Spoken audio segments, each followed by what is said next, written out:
생수 주여 갈망합니다.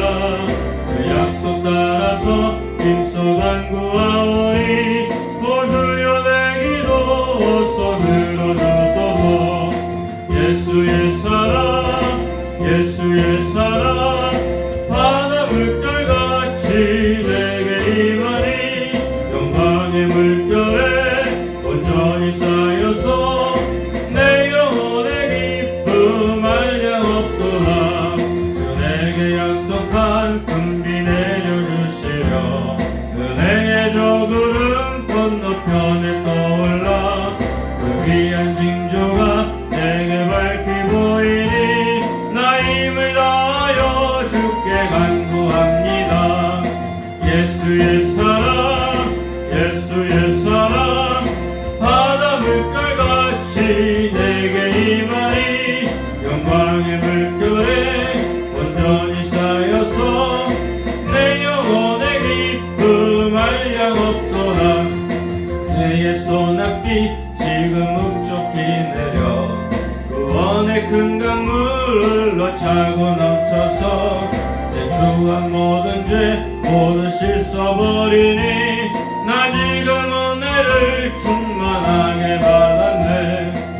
예수의 사랑 예수의 사랑 바다 물결같이 내게 임하니 물결에 온전히 쌓여서 내 영혼의 기쁨 한량없도다. 그 차고 넘치는 의의 은혜의 물결 힘차게 밀려와 내게 만족하오니 오 할렐루야로 주를 찬송하오니 내 맘의 기쁨이 항상 충만함이라.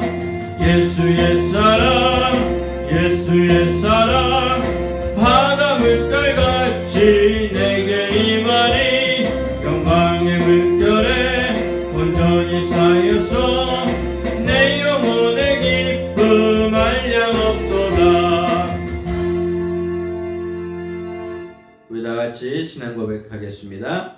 전능하사 천지를 만드신 하나님 아버지를 내가 믿사오며 그 외아들 우리 주 예수 그리스도를 믿사오니 이는 성령으로 잉태하사 동정녀 마리아에게 나시고 본디오 빌라도에게 고난을 받으사 십자가에 못 박혀 죽으시고 장사한 지 사흘 만에 죽은 자 가운데서 다시 살아나시며 하늘에 오르사 전능하신 하나님 우편에 앉아 계시다가 저희로서 산자와 죽은 자를 심판하러 오시리라. 성령을 믿사오며 거룩한 공회와 성도가 서로 교통하는 것과 죄를 사하여 주시는 것과 몸이 다시 사는 것과 영원히 사는 것을 믿사옵나이다. 아멘. 우리 찬송가 408장 찬양하겠습니다.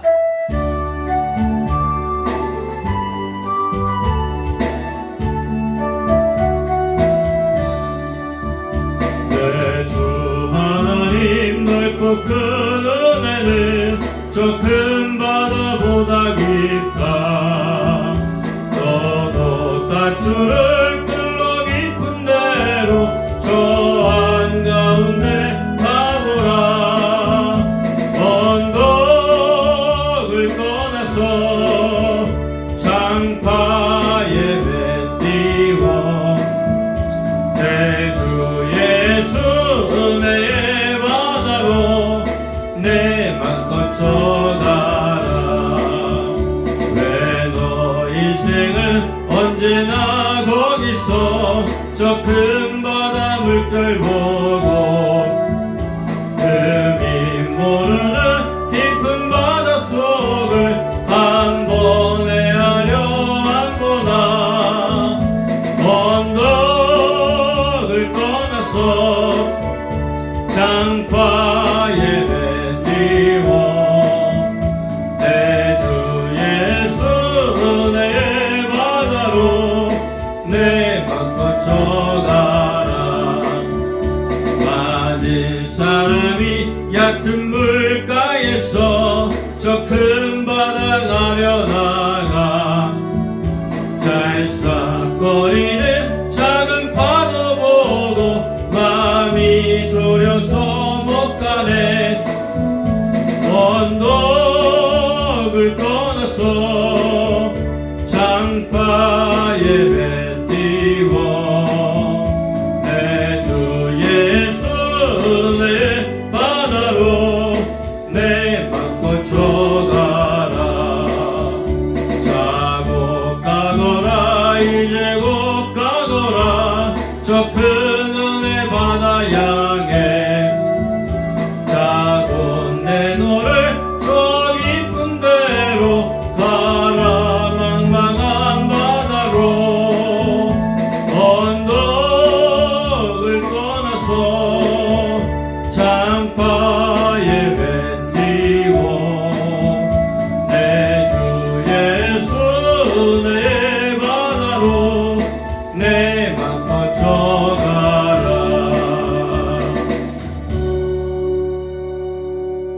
오늘 은혜 받으실 하나님 말씀은 요한복음 1장 14절에서 18절 말씀이 되겠습니다. 요한복음 1장 14절에서 18절 말씀을 우리 다 같이 읽도록 하겠습니다. 말씀이 육신이 되어 우리 가운데 거하심에 우리가 그의 영광을 보니 아버지의 독생자의 영광이요 은혜와 진리가 충만하더라. 요한이 그에 대하여 증언하여 외쳐 이르되 내가 전에 말하기를 내 뒤에 오시는 이가 나보다 앞선 것은 나보다 먼저 계심이란 것이 이 사람을 가리킴이라 아니라 우리가 다 그의 충만한 데서 받으니 은혜 위에 은혜로라. 율법은 모세로 말미암아 주어진 것이요 은혜와 진리는 예수 그리스도로 말미암아 온 것이라. 본래 하나님을 본 사람이 없으되 아버지 품속에 있는 독생하신 하나님이 나타내셨느니라. 아멘. 오늘 저는 본문 말씀을 가지고 말씀이 육신이 되어 오셨다라는 제목으로 같이 말씀을 나누도록 하겠습니다.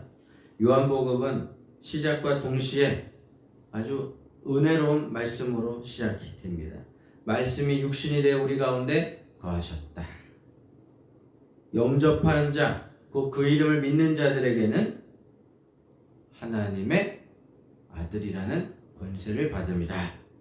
그 이름을 믿는 자들에게는 여러분 예수님을 믿기만 하면 하나님의 자녀가 되는 그러한 은혜가 임하게 된다는 사실을 우리는 알아야 될 줄 믿습니다. 태초부터 계신 생명의 말씀이 인간의 몸을 입고 오셨다는 이 사실 자체가 놀라운 일입니다.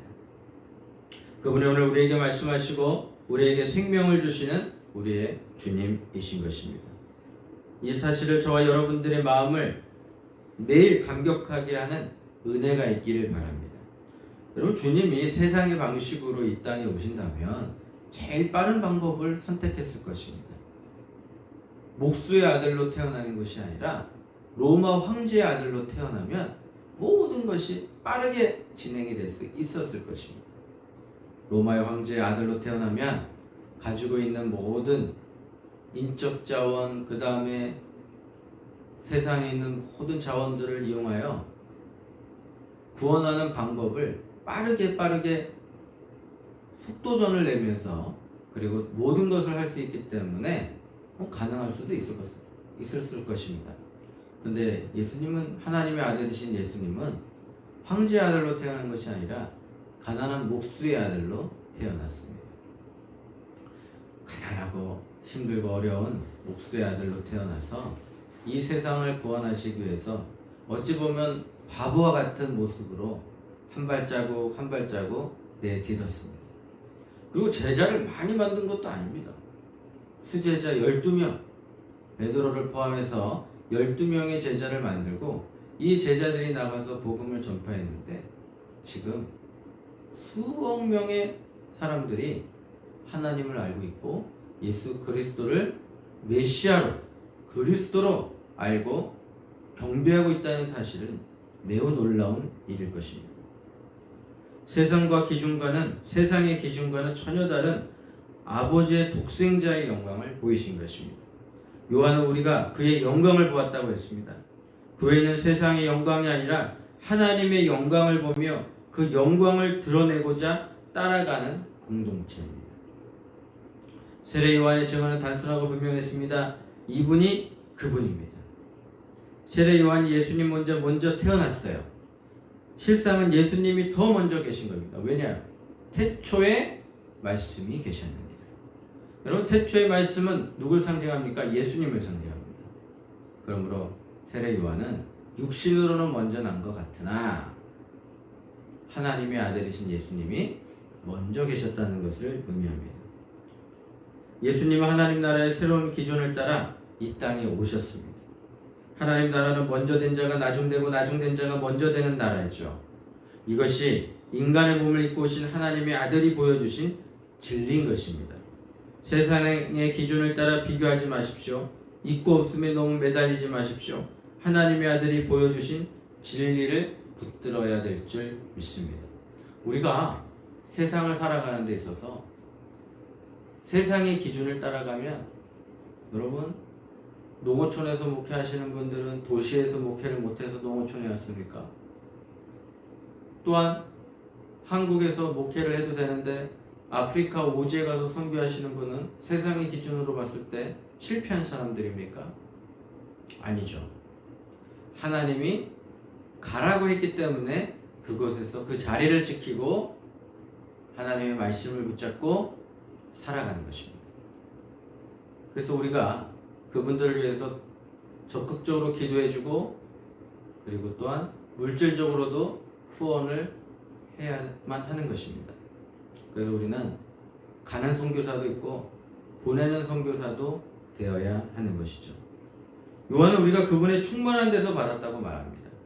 세상의 기준으로 볼 때 예수님은 목수의 아들이었습니다. 시골 나사렛 출신의 선지자에 불과했습니다. 나사렛에서 선한 것이 나오겠느냐 할 정도로, 개천에서 욕 나오겠느냐, 그럴 일이 없다 이거예요. 얼마나 무시를 했으면 나사렛에서 선한 것이 나오겠느냐 그렇게 얘기했겠습니까? 심지어 십자가에서 죽은 사형수입니다. 그러나 그 모든 초라함은 예수님의 충만함을 가둘 수가 없습니다. 예수님을 믿는 사람들은 이런 충만함을 받고 그렇게 받은 은혜로 사는 사람들입니다. 여러분, 예수님을 만나면 어떤 일이 벌어집니까? 진짜 예수님을 나의 구주로 영접한 사람들은요, 삶이 바뀌기 시작합니다. 내 중심에서, 물질 중심에서 하나님 중심으로 바뀌는 것입니다. 제일 먼저가 무엇을 하는 겁니까? 하나님의 영광을 위하여 사는 것입니다. 여러분, 하나님의 영광이 무엇입니까? 예수님은 시대적으로 봤을 때도 핍박을 받은 사람들입니다. 핍박을 받은 분이에요. 모진 고초를 당하고 오히려 십자가에서 못 박혀 죽었습니다. 어찌 보면 교회가 매를 맞고 공격을 당하고 욕을 하고, 중요한 사실은 이겁니다. 욕을 먹고 괴롭힘을 당하고 하는 것은 사람들이 봤을 때 너무 선한 일을 하니까 그 빛이 드러나서 자기들이 감당하지 못해서 그들을 욕한 거예요. 교회가 신실하고 다른 사람들을 섬기고 가난한 사람들을 도와주고 그러니까 그것을 하지 못하는 사람들이 교회를 욕하고 교회를 핍박하고, 그 빛이 자꾸 드러나니까 자신의 어둠이 드러나니 교회를 핍박하고 교회를 싫어하고 교인들을 싫어한 건데, 교인들이 잘못하고 그것 때문에 핍박을 받는다? 그건 아니에요. 우리 삶 가운데 그리스도의 빛이 드러나서 그리스도의 영광이 나타나서 사람들의 빛을 비침으로 말미암아 그들의 어둠이 밝히 드러날 때 그 사람들이 우리를 핍박하게 되는 것입니다. 그래서 우리가 교인들이, 교회가 어떻게 살아야 됩니까? 그리스도의 영광을 드러나야 됩니다. 그러기 위해서는 우리가 어떻게 해야 됩니까? 성결해야 되고 거룩해야 됩니다. 세상 사람들이 우리를 핍박하는 이유가 단지 우리가 잘못한 길을 때문에 핍박하는 것이 아니라 우리의 모습을 통해서 그리스도의 모습이 나타나서 핍박을 하는 사람도 있고, 어떤 사람은 우리가 어떻게 해야 됩니까? 베드로가 설교를 하니까 사람들이 몰려와서 얘기합니다. 우리가 어찌하면 됩니까? 회개하고 그리스도를 믿으십시오. 회개하고 그리스도를 영접한 그 사람들이 어떻게 됐습니까? 전 세계를 향해서 그리스도를 전파하는 위대한 하나님의 선교사들이 되었다는 사실입니다. 여러분, 예수님을 믿으십니까? 세상에서 구하지 마십시오. 사람에게 구하지 마십시오. 하나님께 구하십시오. 세상의 은혜가 아니라 하나님의 은혜로 사는 저와 여러분이 되시기를 예수님의 이름으로 축원합니다. 모세를 통해 주어진 구약의 율법은요, 그 율법은 죄를 드러내게 합니다. 죄를 해결할 수는 없어요. 죄의 문제를 해결할 수 있는 유일한 방법은 무엇일까요? 누군가 그 죄를 감당해야 돼요. 근데 내가 감당하기엔 너무 커요, 그 죄들이. 그래서 누가 오셨습니까? 하나님의 아들이신 예수님이 오셔서 우리의 죄를 감당하시고 스스로 십자가에서 죽으심으로 그 사랑을 증거하셨다고 말씀하십니다. 그분은 은혜와 진리로 구원하시는 분이십니다. 예수님은 은혜와 진리로 율법을 완성하신 것입니다. 오늘도 율법이 아니라 진리의 말씀 앞에 은혜를 구하십시오. 은혜가 무엇입니까? 거저받는 선물입니다. 내가 아무것도 하지 않았는데 받는 선물입니다. 여러분, 구원이 무엇입니까? 은혜입니다. 내가 아무것도 안 했는데, 내가 아무 짓도 안 했는데, 아무 행위도 안 했는데, 그냥 예수님을 부르기만 했고 예수님을 내가 그리스도라고 영접하는 그 순간 내가 하나님의 아들이 되는 축복을 받은 것입니다. 이것이 바로 은혜입니다. 그 은혜를 체험하고 매일같이 살아가는 우리 모두가 되어야 합니다. 그러기 위해서는 첫 번째는 내가 죄인이라는 것을 늘 고백해야 됩니다. 죄인 고백해야 되는 것이죠. 예수님을 믿는 성도의 삶에는 기적이 일어납니다. 본래 하나님을 본 사람이 없지만 이제 우리는 예수님을 통해서 하나님을 만나게 됩니다. 보이지 않던 하나님 나라가 예수님을 통해서 보이게 됩니다. 들리지 않던 하나님의 말씀이 들리게 되는 것입니다. 하나님을 알면 알수록 이런 기적을 경험하게 되는 것입니다. 그래서 예수님을 믿고 변하지 않는 것이 오히려 기적인 것입니다. 여러분, 예수님을 믿으면 기적이 일어나야 될 줄 믿습니다. 또한 우리의 삶이 더욱더 변화되기를 바랍니다. 오직 주 예수 그리스도만 의지하고 신뢰하는 저와 여러분들 되시기를 예수님의 이름으로 축원합니다. 기도하겠습니다. 좋으신 하나님 감사합니다. 오늘 또한 우리가 이렇게 모여서 함께 모이지 못했지만 또한 영상으로 같이 모였습니다. 이 영상을 통하여 우리가 하나님의 은혜가 임하게 하여 주시고 각자의 자리에서 예배 드릴 때마다 하나님의 은혜와 진리가 임하게 하여 주시옵소서. 오늘도 귀한 예물을 드린 손길이 하나님께서 함께하여 주셔서 하늘의 신령한 복과 땅의 기름진 복으로 축복하여 주시옵소서. 이제는 우리 주 예수 그리스도의 은혜와 무한하신 하나님의 사랑과 보혜사 성령님의 내주하시고 통하시고 충만하시며 이 자리에 참석한 믿음의 권속들 머리 위에 지금으로부터 영원토록 함께 있을지어다. 아멘.